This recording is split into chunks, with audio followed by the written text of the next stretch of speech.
and welcome to another Checiegirl creation DIY video. So today I thought I would share a quick tip with you, and if you've been following me for a while, you would know that I like to do leaf art. So when it comes to autumn, I collect my leaves and I flatten them between a book, and when I flatten them I always make sure and put like 2 pieces of paper on each side so it protects the book pages, because of course leaves, they have like a certain amount of, not liquid, but because of course they were alive, so when it's drying the book pages would pick up the moisture, and I don't want that to then warp my book pages, so I put paper in between it to protect it, and I leave it for a couple weeks, and I don't really know how to describe it, but when I go to check them I just know when they're ready, so they don't feel like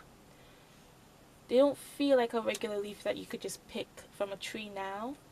You know, they're a little bit stiffer, and they just feel drier. I'm not really sure how to explain it, but just leave it in for about a couple weeks, you know, 2 maybe 3 weeks, depending on how like big the leaf is and whether you picked it on a wet day, because if you pick on a wet day then you're going to want to leave it for a bit longer. So I primed both of these with my clear chalk primer,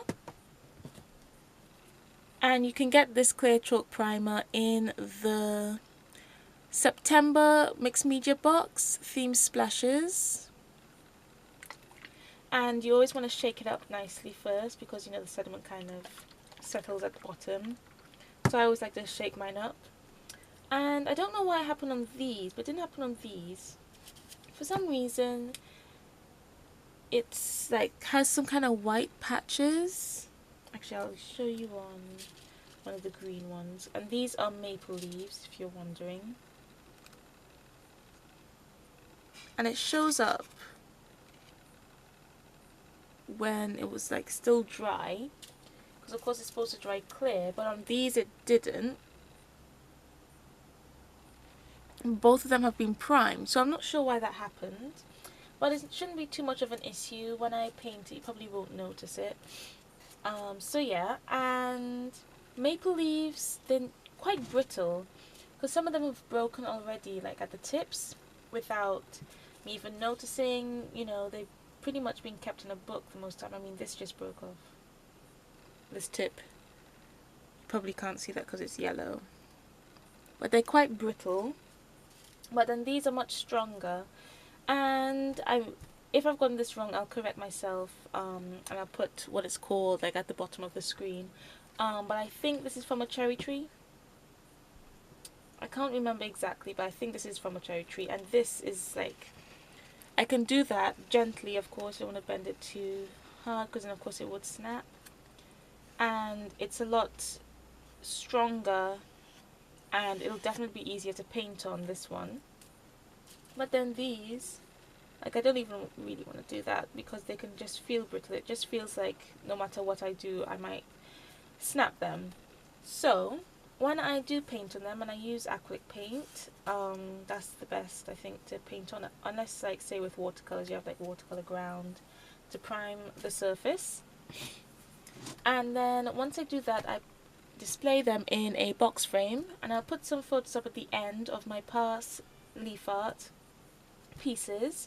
They're all sold now though, and I will put an iCard in the top right hand corner showing you a process video of me making some previous leaf art, and you can see how I store it in a box frame so that the glass isn't of course right on top of the leaf, and it just looks really nice. It just frames it really nicely. So do keep an eye out on my social media like Facebook and Instagram of me making some leaf art, and I'll try my best to film at least one video showing you the process, because just in case you guys want to, and if you guys really do want me to, please do comment below. And yeah, so these are all maple, and I'll just show you the bigger ones quickly so you can see how the clear primer just, I don't know, maybe I didn't mix it very well probably.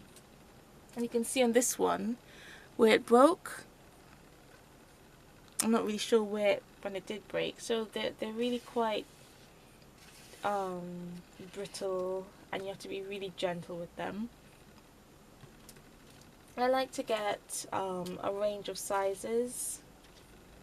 Some are like kind of medium size, and some are really large, and then some are kind of small. I also like to get different colors as well, because that makes it more interesting, because I don't really cover up most of the leaf when I'm doing this. I do like to have all the different colors of the leaves showing. So I might only paint on like one area in the middle or kind of to the side, but then still have some of the leaf showing in the background, because I think that just adds some interest to it. So thanks for watching. If this helped you out in any way, please do give it a thumbs up and subscribe if you haven't already, and please do click the bell, because then you get notified when I upload a video. So thanks for watching. I hope you enjoyed the video, and please join me again for another video. Bye. Oh, and another thing, just before I go, when you're storing them, especially if you haven't painted them yet, I tend to put it between something. So I have these, because the books I use stay downstairs. I don't want to get paint on them, but these is okay. You want it's nice and hard on this part. I'll zoom out a bit so you can see. And I just put the leaves, and I'll fast forward once I get started. Move these so they don't get damaged. And I just put the leaves so that they're all, everything is like in the folder or book, whatever you're using to store them in while they're waiting to be decorated. And I try to keep a nice even surface, but when I am flattening them in a book, I only put one between 2 pages, because I don't really want the 2 leaves on top of each other, because then it won't flatten out as nicely if it's like lumps and bumps. But once they're dry, it's okay to store them like this, as long as it's nice and level. And then they're nice and safe. I can just put them away now until I'm ready to paint on them. And because I don't want any of my points sticking out, I'm using this big watercolor pad to hold the maple leaves in. So I'll just put some music on. Thanks again for watching, and I will see you for the next video. Bye!